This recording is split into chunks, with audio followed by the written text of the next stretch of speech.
open our forum.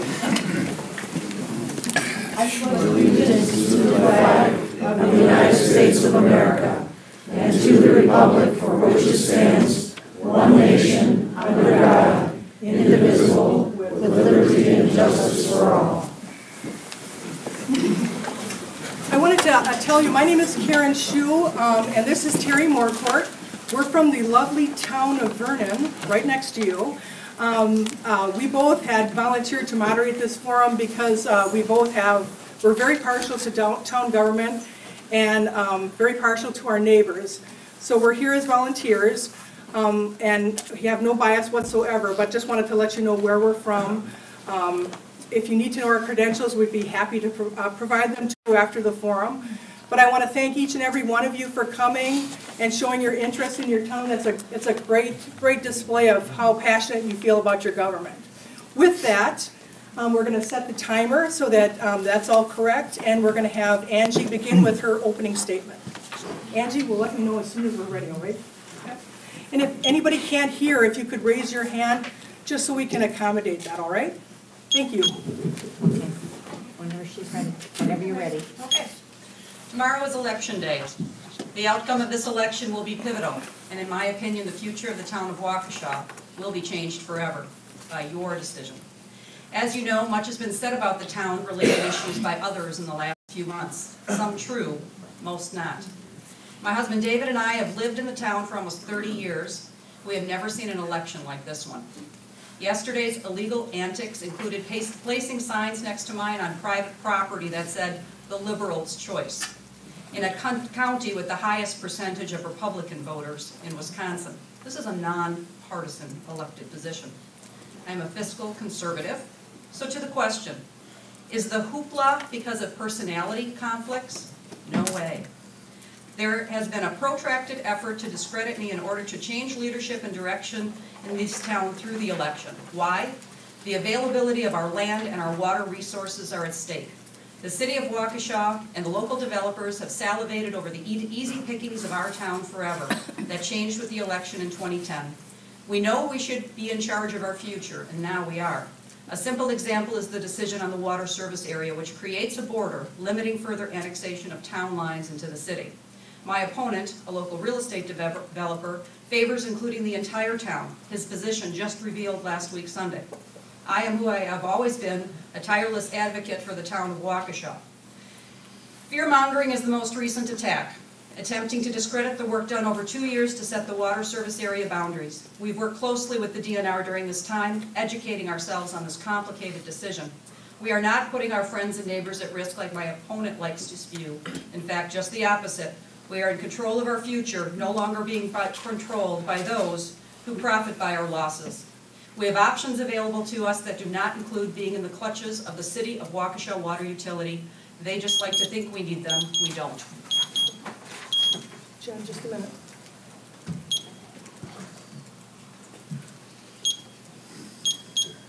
Okay. First of all, thank you all for being here tonight.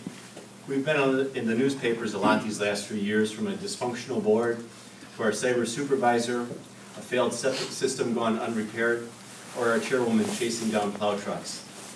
That type of leadership has made the town of Waukesha the laughingstock of Waukesha County. It's time to restore integrity and leadership to the town. To accomplish this, we need to do the following. We need to treat the town board members and town residents with courtesy and respect, particularly when they don't share our views.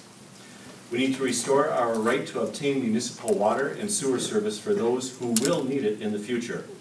The current decision limiting those rights has and will continue to directly, negatively affect the value of our homes. You see, it's not just about the quantity of water, it's about the quality of water that we have. The school district has recently annexed property on Merrill Hills Road, and now, sadly, Buzz Hardy filed a petition on Friday to annex another 39 acres on Merrill Hills. Since the revised boundary was announced just 60 days ago, annexations and applications to annex have increased tenfold. We need to eliminate unnecessary legal fees. We do not need 7 lawyers, some costing as much as $400 an hour and living as far away as Seattle, Washington. We need to follow our own town ordinances and stop spending your tax dollars that have not been budgeted. How can we expect our residents to follow our zoning ordinances and regulations when the town chairwoman publicly states the town board doesn't need to follow the budget or other ordinances because they are 30 years old and no longer apply? If I'm elected chairman, I will follow the state laws and town ordinances. I'm asking for your vote tomorrow so together we can restore respect and dignity to the town. If we work together, we can be successful in Waukesha. The town will no longer be the laughingstock of Waukesha County. John, the first question is for you. Can I get this microphone on? You might have to pull it closer to you.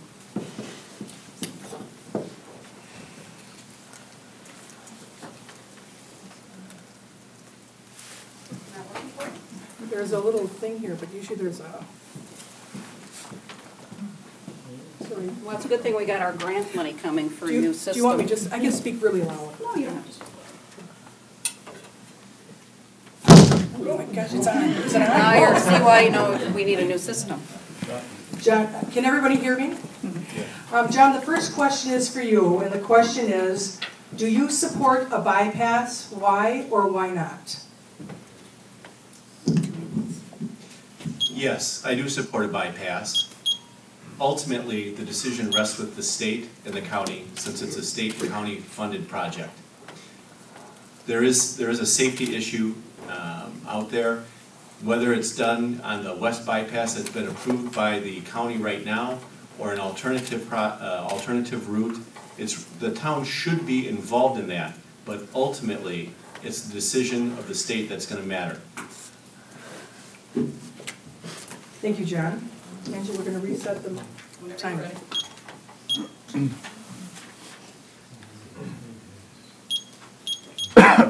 Go ahead, Angie. I believe improvements are needed to the road, but I do not support having to go through the Pebble Creek waterway.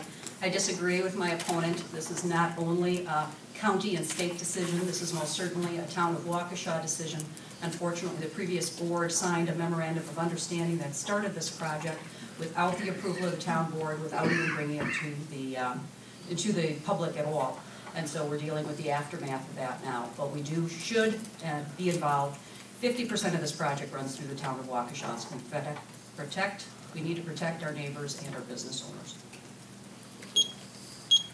John, we're going to reset the timer. Can't hear you very well, Angie. You need to speak No closer. kidding, I usually project pretty good.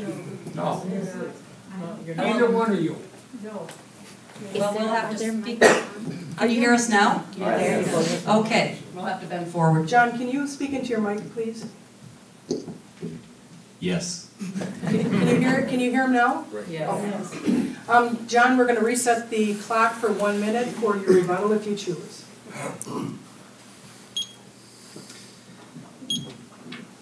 Regarding environmental protection on the bypass, the state, the DOT, the DNR have been working together and they've been building roads and highways for many, many years. One of the best examples I can think of is the South Beltline in Madison. Many of us have traveled there. It goes through many, many miles of wetlands. Over 25 years, there's been no degradation of the wetlands whatsoever, and that was built 25 years ago. The technologies for preserving wetlands are far better than they were back when that was built 25 years ago. Thank you, John. Angie, a 1 minute rebuttal.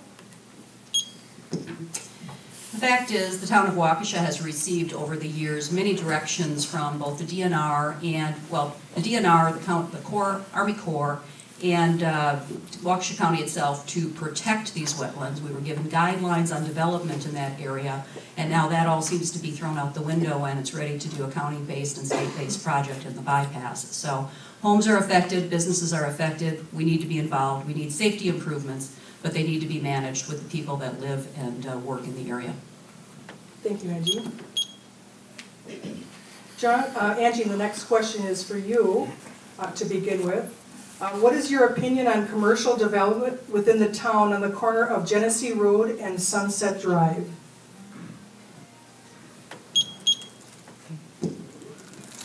That's a hotly contested topic. That's the referring to the former Walgreens Aldi option that's on that corner. I have certainly thought long and hard about that particular issue over many years as a Plan Commission member prior to being on the board and after. And I've learned a great deal about planning by a change in planner that we had about a year ago. I also attended the city council meeting when they reviewed the annexation of that particular option. And their planning group and their plan commission spoke very highly about keeping intact communities and neighborhoods. And so my position is I feel we need to look very closely at what that would do, what that development on that corner would do to the neighboring homes in that area. Thank you, Angie. John, go ahead.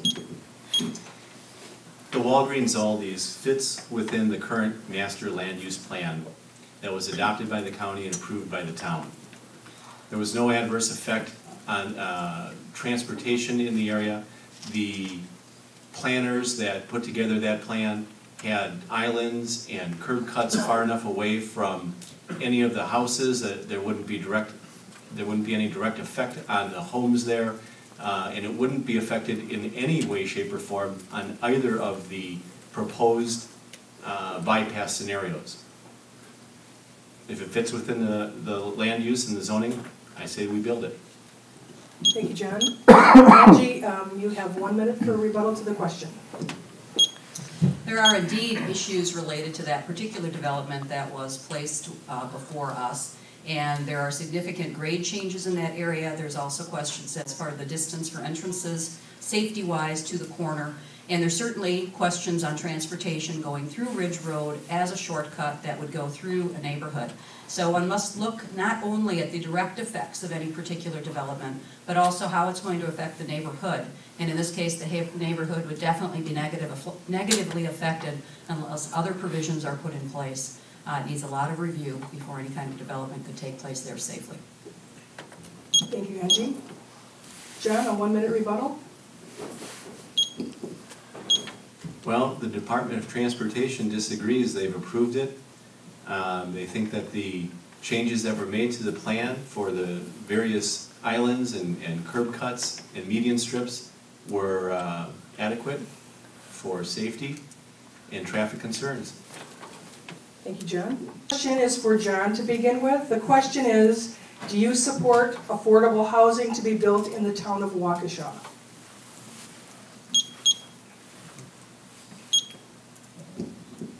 Go ahead, John. That's a difficult question because I don't think that we have any multi-family land available in the town that I'm aware of that would facilitate high-density, affordable housing. So no. Thank you, John. Angie, same question. There are areas within the town that have city sewer and water. Thank you for the reminder, there are areas within the town that have city sewer and water. And in those areas, potentially if zoning were changed, you could have some, I'm thinking about the Sunset Drive and the apartments there. But otherwise, the town itself does not have zoning or the capacity to have smaller lots because we need a minimum 1 acre lot. And in those cases, I believe that it would be outside of the affordable housing parameters. Thank you. John, 1 minute rebuttal to the question? No rebuttal, pass. Angie, 1 minute rebuttal? We're good. Okay. The next question, Angie, is how would you address the City of Milwaukee's resolution to provide water to the City of Waukesha, which deals with housing and transportation as it relates to the whole town, including the water service area? Angie, you begin. It's a very important question and something that we've dealt with for a great deal of time. We were very careful when we were working with the City of Waukesha on considering any kind of inclusion in the water service area to be sure that none of the requirements of the resolution of the City of Milwaukee or any of the water service providers would be applied to the town of Waukesha. It was very important as we weren't part of any kind of discussion. We offered to be part of that discussion that was rebuffed by the city. And so we did obtain, as part of our negotiation with them, a complete removal from any kind of requirements for that contract and the ability to oversee the contract itself and to confirm that information. But we will not be bound by any of those parameters under the current approval. Thank you, Angie. John? Well, to start with, it's a non-issue because we're not getting water from the city of Milwaukee. We're getting water from Oak Creek. We're not, the city of Waukesha is, if we were to be included in that water service area. And as mentioned earlier, there is no high-density housing zoning available within the town of Waukesha, so some of those items simply couldn't be met. Thank you. Angie, 1 minute rebuttal. Well, never say never. The deal with Oak Creek isn't done. There is simply a letter of intent. The city of Milwaukee is still interested in providing water to the city of Waukesha, so I think we need to significantly understand that they may still come to the dance, and we need to be prepared to protect the town of Waukesha from inclusion in any kind of parameters that would have an adverse effect or an adverse cost to us. Thank you.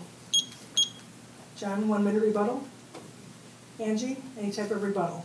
Okay. John, the next question is, do you support the 5 Diamonds conditional use permit as it relates to the hours of operation, lighting, sound, and application? And would you support to modify any of those conditions, and if so, what conditions? As I understand the 5 Diamonds conditional use permit, it allows for the lights to be on until 9:30 p.m. There is no sound system there, and my understanding is with over 150,000 people through the gate last year and 5,200 ball games, there were no written violations of their conditional use. There's some controversy over the time that the lights have gone off. I would suggest that a starting time for the last inning, that no inning could be started after a certain time frame. It doesn't make a lot of sense to me to have kids playing ball and suddenly turn off the lights when there's 1 out left. Perhaps a better idea would have been to have a time when an inning couldn't have been started after. Thank you, John. Angie? Well, thank you. There are certainly many, many violations of the conditional use in the last year, and I think anybody who gets the Waukesha Freeman has certainly read about most of them. So to say that there weren't any violations, there certainly were, and that was written up in the Freeman many times along with the letter that was sent to the 5 Diamonds attorney. We did not do any kind of ordinance citations last year. It was by choice. We felt it was their first year in operation, and we wanted to give them some time to work out the bugs. I've been told this year that they're saying there couldn't have been any because we didn't give them any kind of penalties. It's a shame that they've looked at it that way. But I support the 5 Diamonds facility. I think it's important that they follow the rules. They have unfortunately used amplification equipment, even though it has been outlawed as far as their conditional use agreement goes. I think that there's a firm way to turn off the lights that should be done as they presented initially. We've never gone in and turned out the lights on them, ever. And anybody who says that we've done that, that's simply untrue. Anytime lights were turned off, they were under the complete control of the owners of that facility. Thank you. John, 1 minute rebuttal. Well, if there were violations and no citations were issued, I would suggest that that is a shortcoming of the current board and the current policies that aren't being followed. Angie, 1 minute rebuttal. That can certainly be something that's remedied this coming year. Thank you. Next question is for John to begin with. John, with the threat of multiple annexations, what is your strategy or philosophy on reducing annexations in the town of Waukesha? Well, in the last 60 days, annexations have gone up tenfold from their previous 6-year average. The reason that they've gone up is because of the misguided decision to limit the water service area. The boundaries that were set in place are not set in stone until this next June. at which point they will finally be set in stone, and anybody outside of those boundaries will not be able to get water.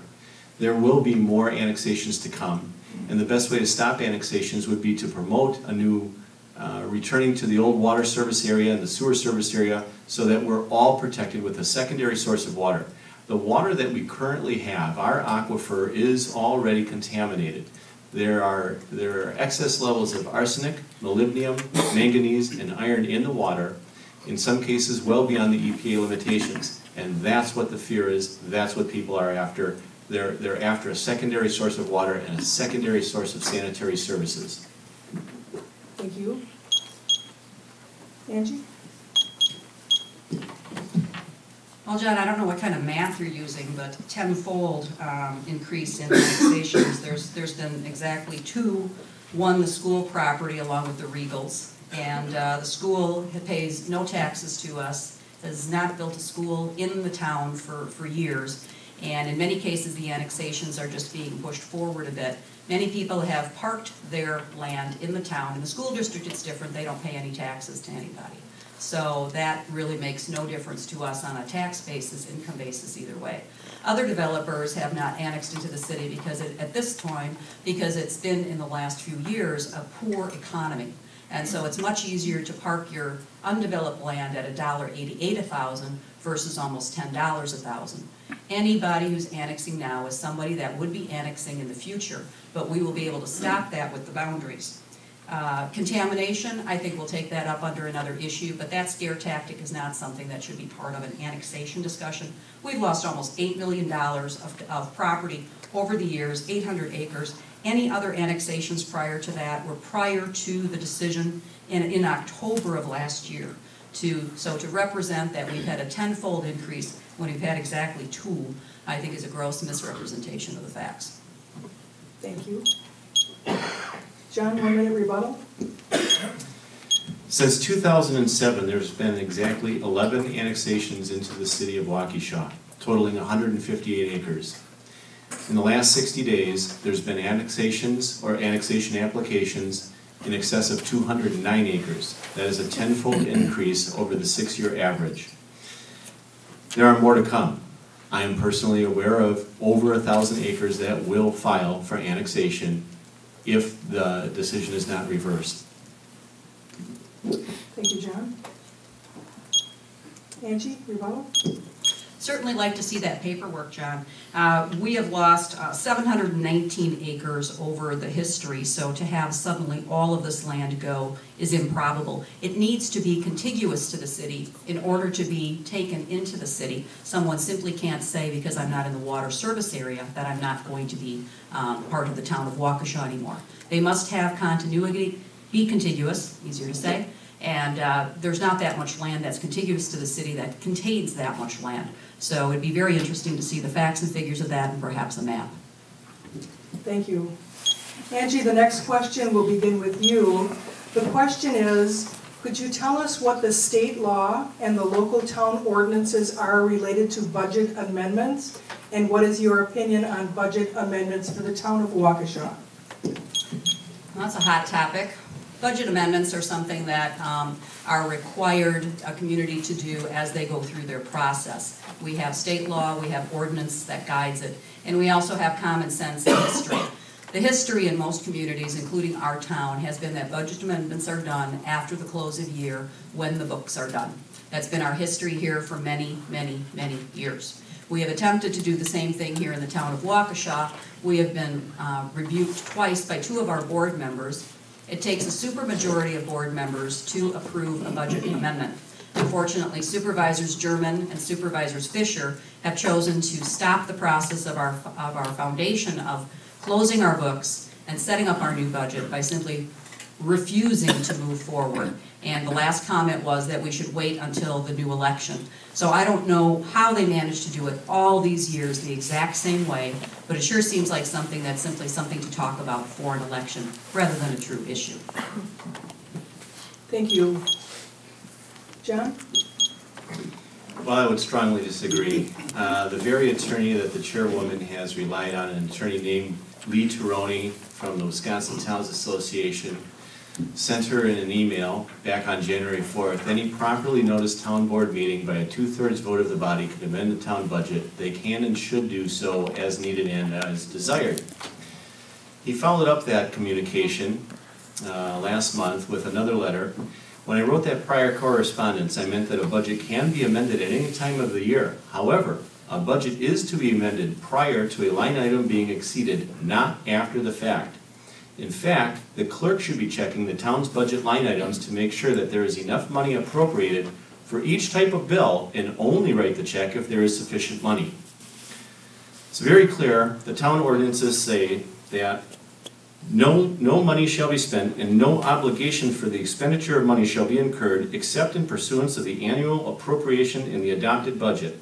And what that means is we can't spend $250,000 on legal fees if there's 90 grand budgeted. If there's a $90,000 budget and we're going over that, the clerk has to stop, she can't write the check, go back to the board and ask the board for an appropriation. Thank you, John. Angie, a 1-minute rebuttal? There are many different ways to approve budgets. In some budgets, in some municipalities, you do a very, very detailed line item budget where you get down to FICA taxes, which would be $25 for a particular category. In most communities, although they present the full detailed budget, they simply approve the larger summary budget. And in those cases, I would absolutely agree, and I believe that's what Attorney Turno was referring to. If you have a line item that's $550,000 and you're going to be going over it, you should certainly do an amendment. We had no such thing. We were within budget items in the full areas all the way through. In fact, we put money back in the treasury. We were under budget overall. There's no reason to think that we took money out that wasn't appropriated. Thank you, Angie. John, 1-minute rebuttal. I'm just going to read the town ordinance which parrots section 6590 of the state statutes. No money shall be drawn from the treasury of the town, nor any obligation for the expenditure of money to be incurred, except in pursuance of the annual appropriation of the adopted budget. That means, plain and simple, when we go over a line item, you cannot spend the money, it must be reappropriated. Regarding returning money to the treasury, the only reason that there was money returned to the treasury this year is because we did not do nearly $300,000 worth of capital improvements, road repairs, ditching, culverts, parks maintenance, etc. That's the only reason that there's money returned to the treasury. In 2009, we had a $1.6 million reserve fund. As of right now, it's estimated to be $1.4 million. The only reason it's that high is because we did not do $300,000. Angie, 1-minute rebuttal. Again, a misrepresentation of the facts. Part of our budget amendment was to move repairs that weren't able to be completed because of the lateness of the year to the 2013 budget. The other items that is referred to as capital are many times long-term capital items, things that we have been addressing over a period of time where the expense isn't going to be incurred until much in the future. And those areas go over into a future year. Even with those being appropriated where they need to go, we were still able to return $126,000 of money to the Treasury. We have prudently reviewed every single dollar that comes in here, and we have a much better idea on a day-to-day basis how each dollar comes in versus the way it was done for years before. Thank you. John, the next question. What is your opinion on the overall financial status of the town's budget? Pretty vague. That's a question. And it's piggyback on your, but it's asking your opinion on the overall financial status of the town's budget. Finances. That's a difficult question to answer because the audit hasn't been finished for this year.